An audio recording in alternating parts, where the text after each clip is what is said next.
వెళ్ళిన తర్వాత ఒక వ్యక్తికి ఐశ్వర్యమును ఘనతయు సంప్రాప్తమైన తర్వాత, ఒక వ్యక్తికి ధనము పెంపొందిన తరువాత ఆ వ్యక్తి మంచి మార్గములో నడుచుకుంటాడా లేకపోతే మార్గములను తప్పుతాడా? చాలా వరకు మనం గమనిస్తే ఒక వ్యక్తికి ఐశ్వర్యం పెరిగిన తదుపరి, ఘనఘనతలు పెరిగిన తదుపరి, ధనాగారం పెరిగిన తదుపరి అతడు తన యొక్క మార్గములలో నుండి తప్పుకోవడానికి ఎక్కువ అవకాశాలు. అవునా? మనము దావీదు జీవితంలో చూస్తే, దావీదు గొర్రెలు కాసుకున్నంత కాలం దావీదు తన తొలి దినాలలో ఏం చేసేవాడు? దేవునికి దినమునకు 7 మారులు స్తుతించేవాడు. హల్లెలూయా. వింటున్నారా అందరూ? దినమునకు ఎన్నిసార్లు అండి? 7 మారులు స్తుతించేవాడు. అంటే 7 మూళ్ళు 21. దరిదాపుగా 3 గంటలకి ఒకసారిగా దేవుణ్ణి ఆయన ఆరాధించేవాడు. దేవుని బిడ్డలారా, అయితే దావీదు రాజు కాకముందు దావీదు యొక్క స్థితిగతులు చాలా దీనంగా, కష్టాలలో, నష్టాలలో ఉన్నప్పుడు అతడు దేవుణ్ణి ఏం చేసేవాడు? దినమునకు 7 మారులు స్తుతించేవాడు. దేవుని పిల్లలారా, నిజమే కదా? ఈ రోజున చాలా మందికి స్తుతించటం లేదు, ప్రార్థించటం మాత్రం చాలా ఉంది. ప్రార్థించటం ఉంది కానీ స్తుతించటం లేదు. అదేంటి పాస్టర్ గారు, ప్రార్థించటం వేరు స్తుతించటం వేరు అంటారా? వేరే. మరి చాలామంది ప్రార్థన అంటే ఏంటి, స్తుతి అంటే ఏంటి? దేవుని పిల్లలారా, ప్రార్థన అంటే ప్రభువా నన్ను దీవించు, నా బిడ్డలను దీవించు, నా పంట పైరులను పాడి పశువుల్ని ఆశీర్వదించు, నాకు ఉద్యోగం ఇయ్యి, నేను ఇల్లు కట్టుకోవాలి, నాకు ఆరోగ్యం బాగోవాలి, నా బిడ్డకు పెళ్ళి అవ్వాలి, నా కొడుకు పిల్లలు పుట్టాలి. ఇవన్నీ ఏంటిది? ఇదంతా ఏంటిదండి? ప్రార్థన. ఇదంతా దీన్ని విన్నపము అంటాము, ప్రార్థన అంటాము. ఈ రోజున ప్రార్థన చేసేవాళ్ళు చాలా మంది ఉన్నారు కానీ స్తుతించేవాళ్ళు తక్కువ. అందుకనే దేవుడంట ఒక వ్యక్తి ప్రార్థనకు కూర్చున్నప్పుడు 2 దేవదూతలను పంపుతాడంట. ఒక దేవదూత ఒక గంప, ఇంకో దేవదూత మరొక గంప పట్టుకొని వస్తుంది. అయితే దేవుని బిడ్డలారా, ఒక దేవదూత తన గంపలో స్తుతులను వేసుకొని పోద్దంట పైకి, ఇంకో దేవదూత ఏమో మనం చేసే ప్రార్థనలను వేసుకొని పోయిందంట. నాకు అది కావాలి, ఇది కావాలని అడుగుతుంటాడు, వాటిని వేసుకొని ఒక దూత పోయిందంట. ఒక దూత ఏమో స్తుతులను వేసుకొని పోయిందంట. ఇప్పుడు పరలోకానికి ఎన్నిసార్లు తిరుగుతుందంటే ప్రార్థనల గంప పోవటం అంటే గంప ఊహనే నిండిపోతుందంట, కానీ స్తుతుల గంప మాత్రం ఏదిరా ఈ రోజుకి 100 సార్లు తిరుగుతున్నాడు పైకి కిందకి, నీ గంప రావట్లేదు. ఏంటంటే అయ్యా స్తుతించే వాళ్ళు అసలు. ఒక వ్యక్తి మోకాళ్ళు వేసి ప్రార్థన కూర్చున్నాడంటే, ఒక వ్యక్తి గుడికి వచ్చాడంటే ఏదో ఒక సమస్య ఉంటేనే గుడికి వస్తున్నారు, లేకపోతే ప్రార్థన అంటే ఏంటంటే ప్రభువా నన్ను దీవించు, నన్ను కాపాడు, నన్ను ఆశీర్వదించు, అధికంగా చేయి, అభివృద్ధి చెందించు, సర్వసమృద్ధిని నాకు దయచేయి. ఇదే ప్రార్థన అంటే, ఇదే. కానీ స్తుతి లేదు. ప్రభువా నేను ఎక్కడి నుండి తీసుకురాను ఈ గంపను, నేను ఎలా మోసుకొని రన్నైనా, ఇందులో స్తుతులు లేవు కదా జవాబు ఇస్తూ ఉంటాడంట. అయితే దేవుని బిడ్డలారా చూడండి, దావీదు తన జీవితంలో స్తుతించేవాడు. ఏం చేసేవాడు? దినమునకు ఎన్నిసార్లు? దినమునకు 7 మారులు ప్రభువుని స్తుతించేవాడు, ప్రభుని ఆరాధించేటువంటి వాడు. ఈ రోజున మన జీవితాలలో స్తుతి తక్కువైపోయింది కదండి. స్తుతి అంటే ఏంటి? స్తుతి అంటే ఏంటి? మీకు ఎంతమందికి సాయిలను తెలుసు? మీరు పాపం నేనే తెలియదు సరే సాయిలని. పైలం కొడుకా పాపం చెయ్యకురా, యేసయ్య నమ్ముకొని మంచిగా బతుకుమురా అంటూ జానపద గేయాల్లాగా తెలంగాణ యాస భాషలో మంచి ఫేమస్. తెలంగాణలో సాయిలను మీరు కొట్టుకొని చూడండి, పాటలు చాలా బాగుంటాయి. సాయిలన్న వాళ్ళ తల్లి పాపం ఆమె చదువు లేదు, ఆమెకి చదువు లేదు. ఈయనకి దేవుడు అంటే పడదంట, ఆమె ప్రార్థనకు పోయేదంట. తెల్లవారుజాము 4 గంటలకు లేచి ఆమె ప్రార్థన ఏమి రాదంట, చదువు లేదు కదా ఆమెకి, బాగా మోటు. ఇంకా తెలంగాణలో చదువు లేని మోటోళ్ళు అంటే 7 దాకా గోసులు పెట్టుకొని వాళ్ళని చూస్తే నైట్ కళ్ళల్లోకి వచ్చి నిద్రే పడుతుంది మనకి. అంత భయంకరంగా ఉంటారు దేవుని బిడ్డలారా. పల్లెటూళ్ళ సైడ్ పోతే అంత ఘోరంగా ఉంటారు అనమాట. ఆవిడ చదువు లేదు. అక్కడ చదువు వచ్చిన వాళ్ళే అంతంత మాత్రం ఉంటారు. ఇక చదువు లేని వాళ్ళు అంటే వాళ్ళు మనం చూడలేము. కాళికాదేవిలాగా కనకదుర్గమ్మలాగా ఉంటారు మనుషులు. దేవుని బిడ్డలారా, ఆవిడ చిన్నగా ప్రార్థనకు పోయేది. ఆవిడకి పాస్టర్ గారు ఎన్ని వాక్యాలు చెప్పినా పాపం చదువు లేదు కాబట్టి అంతగా గుర్తుండేది కాదు. ప్రార్థన చేయటం కూడా అంత బాగా తెలియదు. కానీ తెల్లవారుజాము 4 గంటలకు లేచి ఒకటే మాట వస్తుందంట, స్తుతి స్తుతి స్తుతి స్తుతి అంటే. ఇంకా అదే చెప్తాను. సాయిలు అన్నకి బాగా కోపం వచ్చి లేస్తే, నీ అమ్మ సుత్తే నువ్వు నిద్రపోకుండా మమ్మల్ని నిద్రపోనీయకుండా నీకు పని బాట్లేదని పాపం చాలాసార్లు కొట్టేవాడంట, గదిమేవాడంట, బయటపా అనేవాడంట. 4 గంటలకు లేచి. దేవుని పిల్లలారా, ఎందుకు నేను ఈ మాట చెబుతున్నానంటే, ఆ స్తుతి స్తుతి స్తుతి స్తుతి ఆమె కొడుకుని అద్భుతమైనటువంటి సింగర్గా చేసింది, గొప్ప సేవకునిగా చేసింది, సువార్త ప్రకటించేవానిగా చేసింది. ఆవిడకి ప్రార్థన రాదు, వాక్యం రాదు, కానీ ఆవిడ నోటి నుండి ఎప్పుడు కూడా తెల్లవారుజామున ఏం వినపడతా ఉంటాయి? స్తుతులు వినపడతా ఉంటాయి. హల్లెలూయా, హల్లెలూయా. దేవుని పిల్లలారా, ఏం చేయాలి మనము? ఏం చేయాలి? మన ప్రార్థనలు ఏం చేయాలి? స్తుతులు ఉండాలి. స్తుతులు అంటే ఏమి లేదు, స్తోత్రాలు అంటే మరొకటి ఏమీ కాదు. స్తుతి స్తోత్రం అంటే దేవుణ్ణి పొగడడం. ఏంటండి? దేవుణ్ణి పొగడడం. అందరికి అర్థమైంది ఇప్పుడు? దేవుణ్ణి ఏం చేయాలి? పొగడాలి. ప్రార్థనలో దేవుణ్ణి ఏం చేయాలండి? మిమ్మల్ని ఎవరన్నా పొగిడారనుకో మీరు ఎంత ఆనందంగా ఉంటారు కదా. మిమ్మల్ని ఎవరన్నా పొగిడితే మీరు ఎంత ఆనందంగా ఉంటారు. ఓ సేవకుడు చెప్పాడు, ఎవరినన్నా డబ్బులు అడగాలనుకో వాళ్ళని మొదట ఏం చేయాలంట? ఏం చేయాలి? మీరు పోయి నాకు ఒక 5,000 కావాలి కానీ అర్జెంట్కి ఎవడను నా దగ్గరే ఆడాను నేను. అదే 5,000 అడగటానికి ముందు వాడిని, నేను చాలా మందితో తిరిగినా కంటరా, నీ స్నేహం సంథింగ్ డిఫరెంట్. అసలు నీ బుద్ధి అలాంటిదంటే నువ్వు నమ్మినోడికి కడుపులో కూడా తీసిపెట్టేటువంటి రకం. చాలా రోజుల నుంచి చూస్తున్నా నిన్ను అని కాస్త సొల్లేసి కాస్త వాడిని పొగిడి, అరే నా పరిస్థితి కొద్దిగా బాగాలేదురా, కొంచెం పీకిల మీదకి వచ్చింది ఆ వారం, నీ దగ్గరే ఉంటే ఒక 5,000 సర్దురా మళ్ళీ ఎమ్మటే ఇస్తానంటే వాడు 5,000 అన్నదానికి కనీసం 3,000 అని ఎత్తినట్టు. కొద్దిగా ఏం చేయాలండి? సొల్లు అంటే కొంచెం సేపు అని పొగడడం. దేవుడు గడిపోయి, ప్రభువా నాకు 5 లక్షలు లేకపోతే నాకు బిల్డింగ్ ఇవ్వాలని యాడ్ ఉందిరా అని అంటాడు. ముందు కత్తి స్తుతి స్తోత్రాలు చెప్పిన వాడుకో, ఈలోపు ఆయన ఏమవుతాడు? ఆయన వాయిస్ అయిపోతాడు. ఆయనకు కావాల్సింది ఆయన్ని స్తుతించటం, పొగడడం. ఓకే, దీని గురించి మీకు చిన్న ఉదాహరణ తెలియజేస్తాను. అనంతరం మీరు స్తుతిస్తారో స్తోత్రిస్తారో లేకపోతే డైరెక్ట్ ప్రార్థనే చేసుకుంటారో నాకు సంబంధం లేదు. That's your choice and you can choose what ever you want. అదేమిటంటే చూడండి, దేవుడైన యెహోవా గురించి మాట్లాడుతున్నాను. దేవుడైన యెహోవాకి భలే కోపం. కంటికి కన్ను, పంటికి పన్ను, కాలుకి కాలు, చెయ్యికి చెయ్యి అంటాడు ఆయన. ఆయన పొరపాటును కూడా రాజీ పడే మనిషి కాదనమాట. అయితే అటువంటి కోపముతో నిండినటువంటి దేవాతి దేవుడు అయిన యెహోవా యొక్క దినాలలో ప్రజలైనటువంటి ఇశ్రాయేలీయులు ఏం చేసేవారు? విస్తారమైన పాపాలు చేసి ఆయనకు కోపం రేపుతూ ఉండేవారు. దేవుని బిడ్డలారా, ఆయన కోపం రేపుతూ ఉండేవారు. మరి ఆయన కోపం ఎలాంటిదంటే, నీదు ఉగ్రతకు పర్వతములన్నీ మైనము వోలే కరిగిపోవునే, ఆశ్చర్యకరుడా నీకే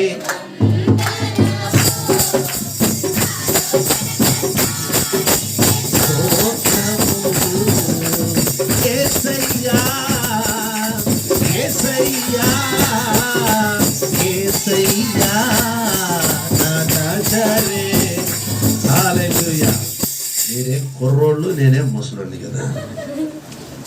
very good, thank you so much. చూడండి, ఆయన కోపం ఎలాంటిది? ఆయన కోపపడితే పర్వతాలన్నీ కూడా కొవ్వొత్తులాగా కరిగి కారిపోతాయంట. అంత కోపం. ఆయన నాసికారంధ్రములలో నుండి వెలువడుతున్నటువంటి ఆ శ్వాస వాయువుకే అన్ని తగలబడిపోతాయి దేవుని బిడ్డలారా. అంత కోపము కలిగినటువంటి దేవుడైన యెహోవాకి ఇశ్రాయేలులు చేసే పాపము ఎంత కోపాన్ని తెప్పిస్తుందంటే ఆయనకి. అందుకని దేవుడు ఒకసారి మోషే ఒక్కసారి పట్టుదలుగురా, వీళ్ళందరినీ కూడా నాశనం చేస్తానంటాడు. ఆయనకి అంత కోపం అనమాట. ఎవరికి? యెహోవా దేవునికి అంత కోపం. అయితే అటువంటి కోపముతో ఊగిపోతూ రగిలిపోతున్నటువంటి దేవాతి దేవుణ్ణి కూల్ చేయాలి. ఆ బాధ్యత ఎవరిది అమ్మా? ఎవరిది? యాజకుడిది. ఎవరిది? యాజకుడిది. ఏ రోజుకి ఆ రోజు కూలి చేసే ప్రాసెస్ కాదు అది.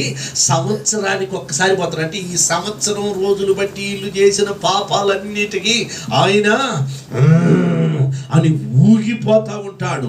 అగ్ని జ్వాలామయమైన నేత్రములతో ఆయన యొక్క ఫేస్ అంతా చూడటానికి మనము చాలదనమాట.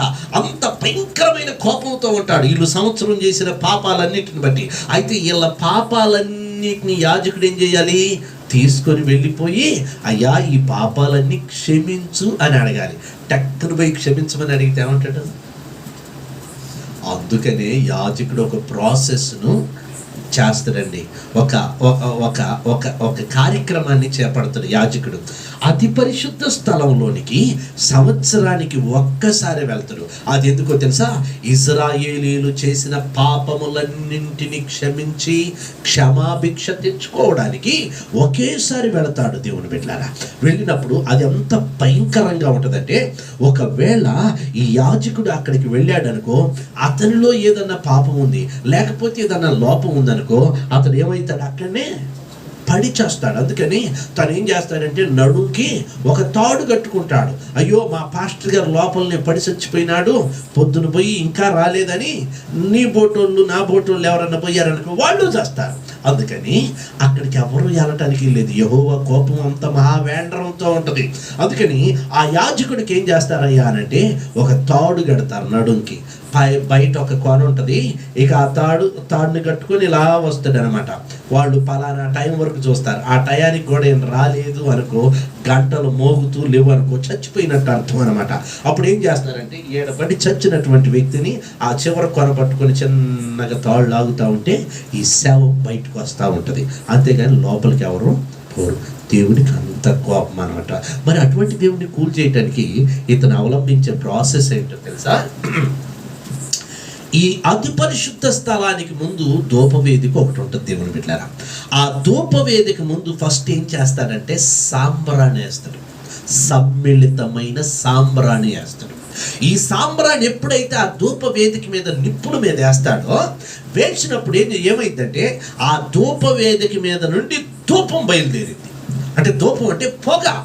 ఆ సాంబ్రాణి పొగ బయలుదేరిపోయి అతి పరిశుద్ధ స్థలంలోకి వెళ్ళిపోయి ఆ అతి పరిశుద్ధ స్థలం అంతటిని నింపేస్తుంది. ఆయన సంవత్సరానికి ఒక్క మారు దిగి వస్తాడు కదా ఆ సెరూబుల మధ్యలోనికి. ఆయన వచ్చినప్పుడు ముందు పొగను పంపుతాడు. ఏమంపుతాడండి? పొగ పంపుతాడు. ఈ పొగ పంపటంతో ఇది సాంబ్రాణి, సమ్మిళిత సాంబ్రాణి పొగ కాబట్టి ఈ పొగను ఆ దేవుడు కోపంతో ఉన్న ఆయన ఏం చేస్తాడంటే ఆగ్రానిస్తాడు అనమాట. అంటే పీల్ చేసుకుంటాడు. ఆయన ఎప్పుడైతే ఈ సువాసన కలిగినటువంటి ఈ యొక్క పొగను పీల్చుకుంటాడో వెంటనే ఏమైందంటే ఆయన కోపం చల్లారిపోతా ఉంటుంది. దేవుని కోపం చల్లారి ఆయన దీవెన రావటానికి దీన్ని ధూపం వేస్తాడు అనమాట. ధూపం పొగని వేస్తాడు. అలాగే మన జీవితంలో కూడా దేవుని బిడ్డలారా, దేవుని మొదట ఏం చేయాలి? మన ప్రార్థనలకు జవాబు, మన పాపములకు పశ్చాత్తాపం, మన జీవితాలకు ఆశీర్వాదం రావాలంటే మొదట ధూపం వేయాలి. అది స్తుతి ధూపం. ఏంటది? ఏ పొగ పోవాలి? ఏ ధూపం పోవాలి? స్తుతి ధూపం మొదట వేయాలి. ఆ స్తుతి ధూపం వలన స్తుతుల సింహాసనం అంటారు. సింహాసనం అంటే ఏంటి? సింహాసనం అంటే సింహం కాదు. సింహాసనం అంటే కుర్చీ. ఏంటండి? సింహాసనం అంటే కుర్చీ అనమాట. రాజులు కూర్చునేది, అప్పుడప్పుడు మెచ్యూరిటీ ఫంక్షన్లకి, పెళ్ళిళ్ళకి సింహాసనాలు తెచ్చేస్తారు చూడండి, వాటిని కుర్చీ అంటారు, సింహాసనం అంటారు దేవుని బిడ్డ. అంటే కుర్చీ. ఈ స్తుతుల ద్వారా దేవునికి నువ్వేం చేయాలి? ఆ సింహాసనాన్ని వేస్తే ఆయన వచ్చి కూర్చుంటాడు. స్తుతుల ధూపం వేసినప్పుడు దాని యొక్క సువాసనను ఆయన ఆగ్రానించి కూలైపోతాడు. యాజకుడు ఈ ప్రజలు చేసిన పాపం అంతటిని బట్టి ఆయన కోపంతో ఉంటాడు కాబట్టి మొదట ఈ ధూపం వేసి, సాంబ్రాణి ధూపం వేసేసి ఆ ధూపంతో నింపబడిన తర్వాత అప్పుడు చిన్నగా అడుగేస్తాడు. ఈయన అడిగేసే లోపు ఆయన కోపం అంతా ఏమైంది? కూలైపోద్ది. అప్పుడు అంటాడు, ఏంటంటే, అయ్యా, నా ప్రజలు, నీ పేరు పెట్టుకున్న నీచులు ఈ సంవత్సరంలో చేసిన పాపాలన్నిటికీ క్షమాభిక్ష కోసం వచ్చాను నాయనా అంటాడు. సరే, క్షమిస్తున్నాను అని చెప్పేసి వెళ్ళిపోతాడు. ఎంత గొప్ప విషయం! నువ్వు ప్రార్థన చేసేటప్పుడు కూడా మొదట ఏం చేయాలి? నువ్వు ప్రభువుని సంతోషింప చేయాలి. ఆయన సంతోషింప చేసేటువంటి విధానం ఏమిటంటే స్తుతించటం, స్తోత్రించటం. ఇందాక చెప్పానుగా, అసలు స్తుతించటం, స్తోత్రించటం అంటే ఏమిటి అంటే, స్తుతి స్తోత్రం అంటే ఏమి లేదండి, దేవుణ్ణి పొగడడం. ఏంటి? దేవుణ్ణి పొగిడే పాటలు ఏమన్నా ఉంటే చెప్పండి మీరు. దేవుణ్ణి పొగిడే పాటల మంచి పాట. ఎంతో సుందరుడమ్మ తాను, నేనెంతో మురసిపోయాను, ఎంతో సుందరుడమ్మ తాను. దేవుణ్ణి పొగిడే పాట. హల్లెలూయా, హల్లెలూయా. పరిశుద్ధ పరిశుద్ధ పరిశుద్ధ ప్రభువా, వరదుతలైనా నిన్ వార్నిం. నువ్వెంత పరిశుద్ధుడు నాయనా, వరదూతలైనా నిన్ను వర్ణింపలేరు. నీ చక్కదనాన్ని, నీ అందాన్ని, నీ సౌందర్యాన్ని, నీ హైట్ని, నీ పర్సనాలిటీని, నీ కరుణ, నీ దయ, నీ ప్రేమ, నీ వాత్సల్యాన్ని ఎవరూ వివరించలేరు. ఎవరి తరము కాదు అని చెప్పేసి నువ్వేం చేయాలి? పొగడాలి. ఈ పొగిడే పాటలు ఏమన్నా నేర్చుకున్నారు మీరు? ఈ మీకెందుకు వస్తాయి ఈ పాటలు? నువ్వేం చేయాలంటే పాడాలి. ఈ పాటలు ఏం చేయాలి? నీ ప్రార్థనలో, నువ్వు ప్రార్థన కూర్చున్నప్పుడు ఈ పాటలు పాడుకోవాలి. హల్లెలూయా. ధరలోన ప్రేమలన్నీయు స్థిరము కావు, తరగిపోవును. క్రీస్తు యేసు కలువరి ప్రేమ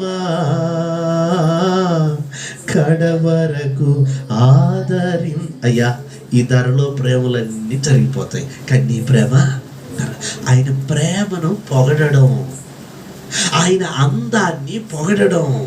మన అందం చూసుకోవటమే సరిపోతుంది మనకి. ఇక ఆయన అందం ఏడ చూస్తాం మనం?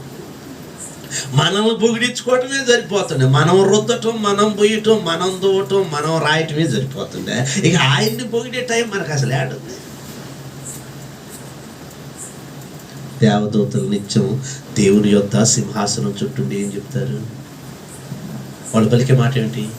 యెహోవా పరిశుద్ధుడు, పరిశుద్ధుడు, పరిశుద్ధుడు. హల్లెలూయా, హల్లెలూయా, హల్లెలూయా. దేవదూతలు ఎంత అందగాళ్ళో తెలిసి ఎప్పుడైనా చూసారా? పాపం మీకు దేవదూతలు ఎందుకు కనపడుతున్నారు? రోజుకు ఒక దెయ్యం, రోజుకు ఒకటి 10 దెయ్యాలు కూడా కనపడుతున్నాయి. కానీ పాపం ఇన్నేళ్ళు అయిన దేవదూతలు మాత్రం, దెయ్యాలు ఎట్టుంటాయి అంటే కటికని చెప్పేస్తారు. దేవదూత ఎట్టుంటుందంటే, పాస్టర్ గారు, గబ్రియేల్ అనే దూత యవ్వనురాలైనటువంటి మరి యొక్క ప్రత్యక్షమైంది. హల్లెలూయా. ఇలా దేవదూతలు ప్రత్యక్షం కావట్లేదు మనకి, లేతే దయ్యాలే.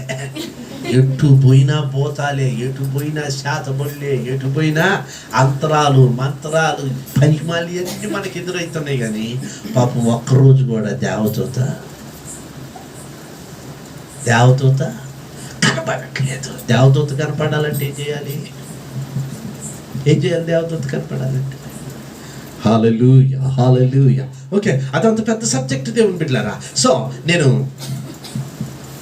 త్వరగా ముగించేస్తాను, ఒక 5-10 నిమిషాలలో. ఏమిటయ్యా అనంటే, చూసారా, మన జీవితంలో మనం ఎప్పుడు కూడా దేవుణ్ణి స్తుతించేవారు, పొగిడేవారిగా ఉండాలి. మీరు ప్రార్థన కూర్చున్నప్పుడు ఏం చేయాలి? స్తుతులు, పొగిడే పాటలు కొన్ని ఎన్నుకోవాలి. హల్లెలూయా. పొగిడే పాటలు, ఆరాధించే పాటలు. నీదు ఉగ్రతకు పర్వతాలన్నీ మైనం వలె కరిగిపోతాయ్యా. వేల్పులలో నీ వంటి వారెవరు? ఇహపరమందున నీకు సాటి ఎవరు? ప్రేమ, యేసుని ప్రేమ అది ఎవ్వరు కొలవలేనిది. సర్వోన్నతుడా, నీవే నాకు ఆశ్రయదుర్గం. జ్యోతిర్మయుడా, కుమ్మరి ఓ కుమ్మరి, జగదుత్పత్తి దారి, జిగాట మన్నైన నా వంక చల్లగా చూడుమయ్యా. లెక్కించలేని స్తోత్రము దేవా ఎల్లప్పుడు నువ్వు కూర్చోవాలి. ప్రభువా, వాడు ఎట్ట తిట్టిండు, ఇది పోవాలి, అది నాశనం కావాలి, ఆవిడ కాలు ఎరగాలి, ఈడి తలకాయ పగలాలి, వాడు బస్సు కింద పడాలి, ఈ రైలు కింద పడాలి. ఎలాగచ్చు ఈ ప్రార్థన? అది దీంట్లో సారం దేవునికి ఏమన్నా ఇంపైంది, ఇష్టమైంది ఏమన్నా ఉందా? దానివల్ల వాడికి ఏమవ్వదో నీకు అసలే కాదు. ఎన్నాలి ప్రార్థనలో. అందుకని ఆయన అంటాడు, మొదట నా రాజ్యాన్ని నా నీతిని వెతకండి, ఆ తదుపరి మీకేమి కావాలో అది నేను మీకు ఇచ్చేస్తాను, అనుగ్రహిస్తానన్నాడు. అందుకని ప్రార్థనలోకి పోయినప్పుడు స్తుతి స్తోత్రం, స్తుతి స్తోత్రం, ఆయన ఘనపరిచే పాటలు, ఆయన మహిమపరిచే పాటలు, ఆయన పొగిడే పాటలు, ఆయన పరిశుద్ధతను పొగిడే పాటలు, ఆయన ప్రేమను పొగిడే పాటలు కొన్ని పాడుకొని ఆరాధించుకొని తనివి తీరా వాడి గురించి ఈడు గురించి, వాడు చావాలి, ఈడు చావాలి, వాడు పోవాలి, ఈడు పోవాలంటే నీ ప్రార్థనలు ఎందుకు నడితే, దేవదూతలు ఎందుకు కనపడతాయి? దెయ్యాలే కనపడేది, భూతాలు, రాక్షసులు, కొరిందెయ్యాలు కనపడతాయి. దేవుని పెట్టారా? దేవుని దూతలు కనపడరు, దేవుడు ప్రత్యక్షం అవ్వడు, దేవుని మాటలు నీకు వినబడవు. అందుకని మన ప్రార్థనలో ఏముండాలి? దావీదు ఏం చేసేవాడు అంటే, దినమునకు 7 మార్లు ఏం చేసేవాడు? స్తుతించేవాడు. ఇప్పుడు ప్రార్థన చేస్తారా, స్తుతిస్తారా? ప్రార్థన చేస్తారా, స్తుతిస్తారా? ప్రార్థన స్తుతి ఎక్కువ ఉండాలి. లాస్ట్లో, ప్రభువా నీ చిత్తమైతే నా జీవితంలో ఈ చిన్న సమస్య ద్వారా కన్నీళ్లు విడుస్తున్నానయ్యా, నన్ను ఒక్కసారి జ్ఞాపకం చేసుకో, యేసు నామములో ఆమేన్.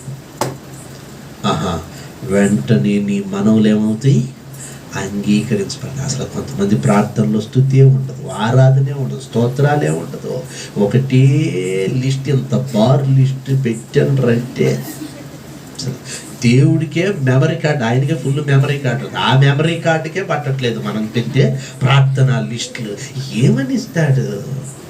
నువ్వు స్తుతిస్తే నీకేది అవసరమో, నువ్వు స్తోత్రిస్తే నీకేది అవసరమో అది నీకు ఇస్తాడు. అయ్యా, మా ఎదుట ఎరికో కోట గోడలు ఉన్నాయి, ఏం చేయాలి అని అంటే, వాళ్ళు ఏమని ప్రార్థన చేశారు?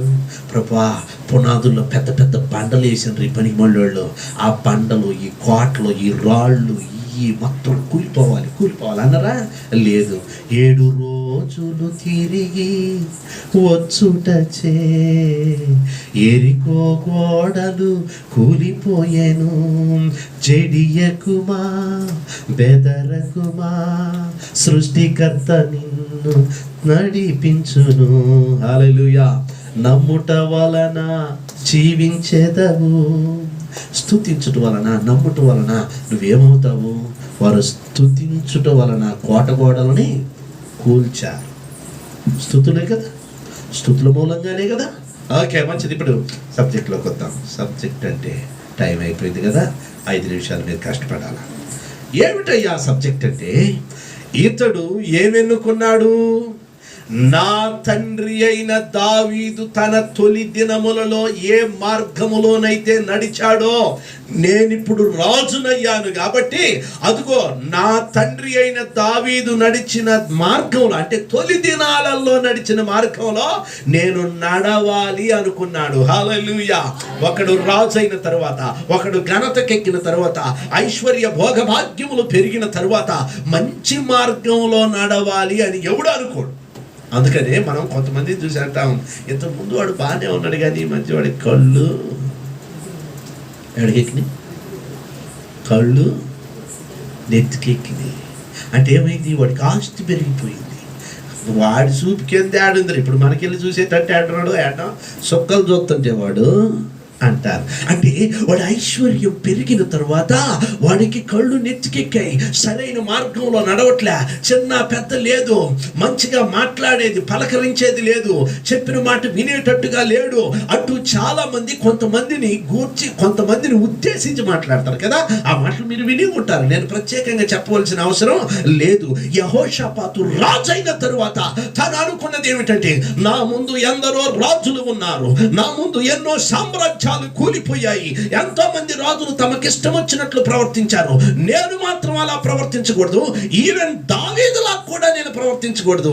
దావీదు తొలి దినాలలో ఎలా ఉన్నాడో, సితారా పట్టుకొని గొర్రెలు కాసుకుంటూ దినమునకు 7 మారులు ఎలా స్తుతించాడో అలా స్తుతించే మార్గంలో నేను నడుచుకోవాలి అనుకున్నాడు. హల్లెలూయా, హల్లెలూయా. ఎప్పుడైతే తాను అలా అనుకున్నాడో, దేవుడు అతనికి సహాయకుడై ఉండి అతని దినములలో సామ్రాజ్యాన్ని, అతని రాజ్యాన్ని స్థిరపరిచాడు. ఆమేన్, ఆమేన్. ఏమైంది? యెహోషాపాతు దినములలో దేవుడు యోధా రాజ్యాన్ని ఏం చేశాడు? స్థిరపరిచాడు. ఈ రోజున చాలా మందికి స్థిరత్వం ఉండదు. తాడు దిగిన గాలిపటం అలా ఎటు గాలి వద్దట్టు పోతున్నాడు. స్థిరత్వం లేదు. కొంతమంది ఆత్మీయ జీవితాల్లో స్థిరత్వం లేదు, కొంతమంది కుటుంబాలలో స్థిరత్వం లేదు, కొంతమంది వారి పనులలో స్థిరత్వం లేదు, కొంతమంది వారి యొక్క ఆర్థికపరమైన విషయాలలో స్థిరత్వం లేదు. చాలా మంది వారి యొక్క వారు ఆలోచన చేసినటువంటి ఆలోచన యావత్తులో స్థిరత్వం లేదు. గాలికి రెల్లుగినట్టు అటంటే ఎటు, ఇటంటే ఇటు ఊగుతూ ఉంటారు. స్థిరత్వం లేదు. చాలా మంది పిల్లలు వాపోతూ ఉంటారు, తల్లిదండ్రులు వాపోతూ ఉంటారు. పాస్టర్ గారు, ఎంతో కష్టపడుతున్నాం, ఎంతో పని చేస్తున్నాం, కానీ మేము స్థిరపడలేకపోతున్నాం. స్థిరపడలేకపోతున్నాం. నెలకి వాడు సంపాదిస్తాడు, వీడు సంపాదిస్తాడు, నాకు వస్తాయి, పంట మీద వస్తాయి, దాని మీద దీని మీద వస్తాయి, కానీ మేము ఇంతవరకు స్థిరపడలేకపోయాం. స్థిరత్వం లేదు. నువ్వు స్థిరపడాలంటే నువ్వు స్థిరపరచుకుంటే స్థిరపడవు. నిన్నెవరు స్థిరపరచాలి? ఎవరు? దేవుడు స్థిరపరచాలి. దేవుడి పిల్లలారా, ఒక మాట చెప్పేసి నేను ముగిస్తాను. చాలా జాగ్రత్తగా వినండి, మీ జీవితాలకు అది వెరీ వెరీ ఇంపార్టెంట్. యెహోషాపాతు దినాలలో యోధా సామ్రాజ్యం స్థిరపరచబడింది. స్థిరపరచబడటం అంటే ఒక స్తంభాన్ని 10-20 అడుగులు లోతు తీసేసి బాగా చుట్టూ కాంక్రీట్ వేసి నిలబెడితే ఎంత స్టాండర్డ్గా, ఎవడు కదిలించలేనటువంటిగా, ఏ గాలి వానకు పడలేనటువంటి విధంలో ఉంటుందో అలాగా యోధా సామ్రాజ్యం యెహోషాపాతు దినంలో స్థిరంగా ఉండిపోయింది. నీవు బ్రతికిన దినముల్లో నీ కుటుంబం స్థిరపడాలి. నీవు జీవించిన దినాలలో నీ పిల్లలు స్థిరపడాలి. నీవు బ్రతుకుచున్న దినాలలో నీ సంఘం స్థిరపరచబడాలి. నువ్వు బ్రతుకుతున్న దినాల్లో నీ ఆర్థికపరమైన అంటే లావాదేవీలు, నీ ధనం విషయంలో నువ్వు స్థిరపడాలి. అర్థమవుతుందని చెప్పేది. నీ పశువుల విషయంలో నువ్వేమవ్వాలి? స్థిరపరచబడాలి. నీ పొలం విషయం నువ్వేమవ్వాలి? స్థిరపరచబడాలి. మరి అంత కూడా ఇప్పటికే పాస్టర్ గారు పెళ్ళై 3 పిల్లలైనా వాడిని, వాడి భార్యని, వాడి పిల్లల్ని మేమే చూడాల్సి వస్తుంది. వాడు ఇంకా స్థిరపడలేదు. కారణం స్థిరత్వం బిడ్డల్లో లేదు. పెళ్ళిళ్ళు అయిపోయి పిల్లలు పుట్టారు, వాళ్ళకి మనంత వయసు వచ్చేస్తా ఉంది, వాళ్ళకి వెంట్రుకలు అన్నీ నరిసిపోతా ఉన్నాయి, అయినా స్థిరపడలేదు. కారణం యెహోషాపాతు తన పితరుడైన దావీదు తొలి దినాలలో నడిచిన మార్గంలో నడవాలని నిశ్చయించుకొని తన మనస్సును దృఢపరుచుకొని నందున యెహోవా అతనికి సహాయకుడయ్యుండి అతనికి ఐశ్వర్యమును ఘనతను ప్రసాదింపచేసి యోధా వారందరూ అతనికి పన్నిచ్చినట్లుగా చేసి అతని సామ్రాజ్యమును స్థిరపరిచెను. హల్లెలూయా. నీ కుటుంబంలో స్థిరత్వం లేదు, నీకు వస్తున్న లావాదేవీలలో స్థిరత్వం లేదు, నీకు వస్తున్నటువంటి దేనిలో స్థిరత్వం లేదు. ఎక్కడ చూసినా రెల్లులాగా పట్టా పట్టా గాలి కట్టిట్టు కొట్టుకుంటున్నట్టు ఊగిపోతున్నావు. గల కారణం ఏమిటంటే యెహోషాపాతు వలె దావీదు నడిచిన తొలి దినాలలో ఏ మార్గంలో నడిచాడో ఈ రోజు నుండి నేను ఆ మార్గంలో నడవాలి అన్న కనీస తలపు ఈ రోజు కూడా నీకు పుట్టలేదు. అందుకే ధనం విషయంలో, ఆరోగ్యం విషయంలో, పిల్లల విషయంలో, కుటుంబం విషయంలో స్థిరత్వం లేక రెల్లులాగా ఊగుతున్నావు. ఈరోజు ఒక డెసిషన్కి రా. హల్లెలూయా. యేసయ్యా, దావీదు తన తొలి దినాలలో ఏ మార్గంలోనైతే నడిచి, తొలి దినాలలో దావీదు నడిచిన మార్గం ఏంటి? తొలి దినాలలో దావీదు నడిచిన మార్గం గొర్రెలన్నిటినీ అరణ్యంలో చుట్టూ సింహాలు, చిరుతపులులు, అలాగని ఎలుగు బొంట్లు, అలాగని తోడేళ్ళు ఉన్నా కానీ ఆడ వదిలిపెట్టి అతనికి ప్రాముఖ్యమైంది ఏంటి? సితారా ఒకటి తీసుకొని 46 స్ట్రింగ్స్ ఉన్నటువంటి సితారాను పట్టుకొని అదే శ్వాసలో వాయిస్తా ఉండేటువంటి వాడు. హల్లెలూయా. ఆరాధన చేస్తూ ఉండేవాడు. అందరు గొర్రెలుగా సారే నీకేమైనా పిచ్చా మెంటలా శాదత్వం వచ్చిందనా? గొర్రెలను పెట్టేసి అరణ్యంలో ఒకటే పాటలు పడతా, ఒకటే స్తోత్రం అంటావు, హల్లెలూయా అంటావు, ఆత్రం అంటావు. ఏ రోగం వచ్చింది నీకు? తోడేళ్ళు, చిరుతలు, సింహాలు, గొర్రె పిల్లలు పట్టకపోతే ఏమన్నా ఉందా అని అంటే, అయ్యా ఆడికి పోవు, నాది ఇదే పిచ్చి. ఆమె ఆ పిచ్చిలో నడిచాడు. అందుకని దేవుడు దావీదుని ఏం చేశాడు? ఆశీర్వదించాడు. తొలి దినాలలో బాగా నడిచాడు, కానీ తుది దినాలలో ఎలా నడిచాడు? యుద్ధ సమయమందు మిద్ద మీద నుండి చూడరాని దృశ్యం కనులగాంచినాను, బుద్ధి వీడినాను, హద్దు మీరినాను, దొడ్డి నుండి వేరై. హల్లెలూయా. ఏమైపోయాడు తుది దినాలలో? తొలి దినాలలో రోజుకి 7 సార్లు స్తుతి ఆరాధన.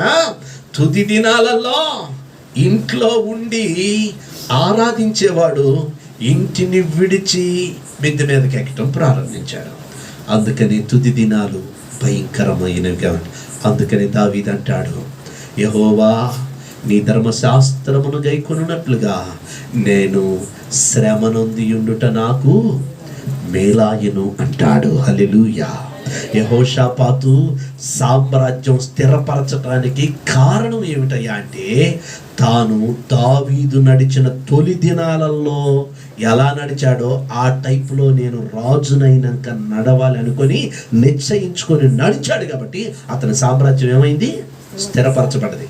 ఈరోజు నువ్వు ఎంత సంపాదించినా, ఎంత పని చేసినా, ఎంత చెమట వచ్చినా, ఎంత కష్టపడ్డా కుటుంబం స్థిరపడట్లేదు. ఒక్కసారి వెనక్కి తిరిగి ఆలోచించి ఎందుకు స్థిరపరచబడట్లేదు? యెహోవా ఏమన్నాడు? యెహోవా యందు భయభక్తులు కలిగి ఆయన త్రోవల యందు నడుచు వారందరూ ధన్యులు. నిశ్చయముగా నీ చేతుల కష్టార్జితాన్ని నువ్వు అనుభవిస్తావు. ఆమేన్. హల్లెలూయా. హల్లెలూయా. దేవుని పిల్లలారా, ఇటీవల కాలంలో ఆశ్చర్య పాస్టర్ గారు నేను మాట్లాడుకుంటా ఒక చర్చ వచ్చింది. నిజంగా మన ఆస్తి పెరగాలంటే ఏం చేయాలి? మన ఆస్తి పెరగాలంటే ఏం చేయాలని మాట్లాడుకుంటా ఉన్నాం. అంటే నేను చెప్పిన విషయం ఏంటో తెలుసా? మన ఆస్తి పెరగాలంటే ప్రధానమైనటువంటి మొట్టమొదటి కారణం ఏమిటంటే, ఆ ఆస్తిలో ఖచ్చితంగా ఆస్తిలో కొంత భాగం దేవుడికి చెందాలి. అప్పుడు ఆ ఆస్తి అన్యాక్రాంతం అవ్వదు, అనవసరం అవ్వదు, వ్యర్థంగా పోదు. రెండవది, ఆ ఆస్తిని ఎప్పుడు కూడా అనవసరమైన వాటికి రూపాయి కూడా ఖర్చు చేయకూడదు. ఒక ప్లాన్ అనేది ఉండాలి. మేము ఎప్పుడు కూడా ఒక ప్లాన్తో పనిచేస్తాం. ప్రతి రూపాయి 10 రూపాయలు ఉన్నదంటే 100 రూపాయల పని కోసం స్కెచ్ చేస్తాం. స్కెచ్ చేసామంటే అంతే కథ అయిపోతామండి. మనం 10 రూపాయల దగ్గర ఉన్నాయనుకో, 100 రూపాయలు నాకు ఏడు నుంచి వస్తుంది, 10గా ఉందని చెప్పేసి 10లో రూపాయి అటు, రూపాయి ఇటు, రూపాయి ఇటు అయిపోయింది. ఈ 10 అయిపోతే అది ఒక టార్గెట్, ఒక స్కెచ్. అందుకని దేవుడు అంటాడు, నీ చేతుల కష్టార్జితం నువ్వు అనుభవించాలి అంటే నీ ధనములో ఖచ్చితంగా దేవునికి చెందాలంటే, దేవునికి ఎవరి ధనం అయితే చెందదో వాళ్ళు ఎంత కష్టపడ్డా కుటుంబం స్థిరపడదు. వాళ్ళు ఎన్ని ఉద్యోగాలు చేసినా కుటుంబం స్థిరపడదు. వాళ్ళకి నెలకి 50,000 వచ్చినా కానీ ఆ కుటుంబంలో స్థిరత్వం ఉండదు. ఆమేన్, హల్లెలూయా. ఇప్పుడు పని మీద తిరిగి వచ్చాం, తిరిగి వచ్చాం. ఆయన గవర్నమెంట్ జాబ్ హోల్డర్, దశంభాగం ఇస్తాడు. ఎట్లనో తెలుసా? మరి బ్యాంకులోకి పోయి మేనేజర్ని అడుక్కుంటాడో ఏందో నాకు తెలియదు, కానీ ప్రతిదీ అప్పుడే ప్రింట్ అయిన నోటే ఆయన పెట్టేది. తనకి ఎంత శాలరీ వస్తుందో అంతలో ఒకవేళ 40,000 వచ్చిందనుకో 4,000, 40,630 వచ్చిందనుకో 4,063 రూపాయలు. 3 రూపాయలతో సహా అన్ని కొత్తగా పెట్టాలి. పాపం యాడకొచ్చుకుంటాడేమో బ్యాంకులో, మనకి తెలియదు దేవుని పెట్టాడు. అతను అంటాడు, పాస్టర్ గారు ఒక 40-50 లక్షలు పెట్టి స్థలం కొని ఇల్లు కట్టాలి, మీ చేతుల మీద జరగాలి, నాకు సహాయం చేయండి. నాకు అంత ఆలోచన, ఐడియా లేదు. ఎక్కడి నుండి వచ్చింది? నీ ధనం దేవునికి చెందినప్పుడు నీ ఎస్టిమేషన్స్ అన్నీ మారిపోతుంటాయి, నీ స్థితిగతులు అన్నీ మారిపోతుంటాయి. ఎప్పుడైతే నీ ధనంలో దేవునికి భాగం ఉండదో నువ్వు ఎంతన్నా సంపాయి, అది నీళ్ల పాలే, కానీ అది నీకు రాదు, నీ పిల్లలకి చెందదు, చివరికి దేవుడికి కూడా చెందదు. ఎవ్వరు తినకుండా అది నేర్పాలి. యెహోషాపాతు అంటాడు, నేను నా తండ్రి అయిన దావీదు తొలి దినాలలో నడుచుకున్న మార్గంలో నేను నడుచుకుంటాను అనగానే యెహోవా అతనికి సహాయకుడై ఉండి అతనికి ఐశ్వర్యమును ఘనతను అనుగ్రహించి అతని రాజ్యాన్ని స్థిరపరిస్తే, ఇప్పుడు మీకు ఒక మాట చెప్తాను, ముగిచేస్తాను. ఒక మాటని చాలా టైం అయిపోతుంది. ఈ మధ్య నేను వాక్యం చెప్తాను అంటే గోసాలు అందరూ అదిరిపోతున్నారు. ఎందుకంటే ఇది అరగంట సేపు వాక్యమే కదా, నేను ఎక్కువసేపు చెప్తాను కదా. అందుకని నేను అన్నాను, ఈ కోటాలకి నేను సెట్ అయ్యే మనిషిని కాదు, నేను వాక్యం చెప్పను, వేరే వాళ్ళు చెప్పుకోండి అంటే ఈ కోటాలకు పాపం నేను సెట్ అయ్యేవాడిని కాదు. ఇదే లాస్ట్ లెండింగ్, మళ్ళీ రాను. గమనించండి, స్థిరపరచడం అంటే చూడండి, అప్పుడు అతి పెద్ద సైన్యాన్ని కలిగినటువంటి యెహోషాపాతు దినములలో అత్యంత సైన్యాన్ని, పెద్ద సైన్యం, మిలిటరీ బలగాలను కలిగినటువంటి ఒక దేశం ఉండేది. ఇజ్రాయెల్ యోధా దేశానికి శత్రు దేశంగా ఆ దేశమే సిరియా దేశం. ఏంటండి? సిరియా దేశం. సిరియా దేశానికి ఉన్నటువంటి మిలిటరీ బలగాలు ఎంతమందో తెలుసా? 1,000,000 మంది, అంటే 10 లక్షల మంది మిలిటరీ సైన్యం ఎవరికి ఉంది? సిరియనులకు ఉంది. అయితే యెహోషాపాతుని గురించి రాయబడింది ఏమిటంటే, యెహోవా అతనికి సహాయుడై ఉండటం సిరియనులు చూచినప్పుడు, యెహోవా మార్గముల యందు తన మనసును దృఢపరుచుకొని నడుచుకొనుచున్నాడని యోధా శత్రు దేశాలన్నీ వినినప్పుడు యోధా దేశం మీదకి యెహోషాపాతు మీదకి యుద్ధానికి రాకుండా మానుకొనిరి అని రాయబడింది. హల్లెలూయా. అంటే ఏమర్థమైంది? ఇతడు యెహోవా మార్గంలో నడుచుకుంటున్నాడు కాబట్టి ఆ సామ్రాజ్యాన్ని మనం ఏం చేయలేము, ఆ రాజ్యాన్ని మనం కదిలించలేము. దేవుడే స్థిరపరిచాడు. అయినా ధైర్యం చేసి ఒకసారి సిరియనులు వచ్చేస్తే దేవుడు ఏం చేశాడో తెలుసా? 10 లక్షల మంది సైన్యాన్ని పరారు చేయించి వారి దగ్గర ఉన్న ఆస్తి పాస్తులు, బంగారం, వెండి, తినుబండారాలు, ధాన్యాదులు అన్ని కొల్లగొట్టి దోచుకొని వచ్చేటట్లుగా దేవుడు యెహోషాపాతుకు సహాయం చేశాడు. నిన్నెవడు కదిలించలేడు. నువ్వు ఎట్టుండొచ్చు, వాళ్ళు ఎట్టుండొచ్చు. నీకు వచ్చేది 10 కావచ్చు, వాళ్ళకు వచ్చేది 100 కావచ్చు. అయినా నిన్ను కదిలించే సామర్థ్యం ఎవరికి ఉండదు. నువ్వు దేవుని మార్గం నడుచుకోవటానికి నీ యొక్క మనస్సును నిలిపితే. హల్లెలూయా. ప్రార్థన చేసుకుందాం. ప్రభువా, నీకు స్తోత్రమయ్యా. నిజమే నాయనా, పొద్దంతా కష్టపడుతున్నాను, సంవత్సరం అంతా కష్టపడుతున్నాను, పంట చేతికొచ్చే టయానికి కన్నీరే మిగులుతూ ఉంది. నెలంతా కష్టపడుతున్నాను, శాలరీ చేతికొచ్చి ఒక్కరోజు కూడా ఇంట్లో నిద్ర చేసిన దాఖలాలు లేవయ్యా. అటు చటే వెళ్ళిపోతున్నాయి. మరలా తెల్లారి కరువే, మరలా 3వ నాటికి వేదనే, దరిద్రతే, లేమిడే. నా జీవితంలో రాజ్యమేలతా ఉంది నాయనా. ఎందుకు ఇలా అయిపోతున్నాను? ఇంకా ఇంత కష్టపడ్డా నా కుటుంబం ఎందుకు స్థిరపడలేదు? నా పిల్లలు ఎందుకు స్థిరపడలేదు? నా ఫైనాన్షియల్ స్టాటస్ ఎందుకు స్థిరపడలేదు? నా ఆరోగ్యం ఎందుకు కుదుట పడుటలేదు? ఎంతగా కష్టపడ్డా సంపాదించినా ఎక్కడ కూడా కొరకు రావట్లేదు నాయనా అంటూ ఆవేదనతో కుమిలిపోతున్న సహోదరి సహోదరుడా, ఈరోజు ప్రభు మనతో మాట్లాడాడు. యెహోషాపాతు దినములలో యోధా సామ్రాజ్యం చిన్నదైన స్థిరంగా గట్టిగా ఎవడు కదిలించలేనటువంటి కోణంలో ఉండటానికి కారణం యెహోషాపాతు యెహోవా మార్గములలో నడుచుకొనుటకు దృఢమైన సంకల్పమును, సంపూర్ణమైన మనస్సాక్షిని కలిగిన వాడై ఉన్నాడు. నేను ప్రార్థించాలి, నా దేవునికి నా భాగాన్ని ఇవ్వాలి, నేను పరిశుద్ధంగా జీవించాలి, నేను బయలుకు పూజించకూడదు, యెహోవాకు విరోధమైనటువంటి ఏ కార్యమును నేను తలపెట్టకూడదు. నా దినములలో దావీదు తొలి దినములలో నడుచుకున్నట్లుగా నేను నడుచుకోవాలి అని నడవటం ప్రారంభించినప్పుడు యోధా సామ్రాజ్యాన్ని స్థిరపరిచి శత్రువులకు ముచ్చమటలు పుట్టించినటువంటి సర్వశక్తిమంతుడు అయిన దేవుడునైనా ఈరోజు నా పిల్లలు ఇంకా స్థిరపడలేదు. నేను పొలంలో స్థిరపరచబడలేకపోతున్నా, పాడి పశువుల్లో స్థిరత్వం లేదు, పైరు పంటల్లో స్థిరత్వం లేదు, ఉద్యోగంలో స్థిరత్వం లేదు, ఆరోగ్యంలో స్థిరత్వం లేదు, ఆస్తిపాస్తుల్లో స్థిరత్వం లేదు, ఎక్కడా స్థిరత్వం లేదు. ఎటు గాలి తోలితే అటు ఊగుతూ ఉన్నాను ప్రభా. ఎప్పుడు పడిపోతానో తెలియదు, ఎప్పుడు ఏమైపోతానో అర్థం కాని దుస్థితి. చివరికి నాకు నేనే ప్రాణం తీసుకునేటట్టుగా ఈ పరిస్థితులను తట్టుకోలేక, ఆర్థిక ఇబ్బందులు, దరిద్రతను, లేవండి రుణభారములను మోయలేక, సమాధానాలు చెప్పలేక నాకు నేనే చచ్చిపోయేటువంటి దుస్థితి, పరిస్థితి నాకు సంభవిస్తుందని భయపడుతూ ఉన్నాను అనుకుంటున్నటువంటి సహోదరి సహోదరుడా, ఈరోజు ప్రభు మాట్లాడుతూ ఉన్నాడు.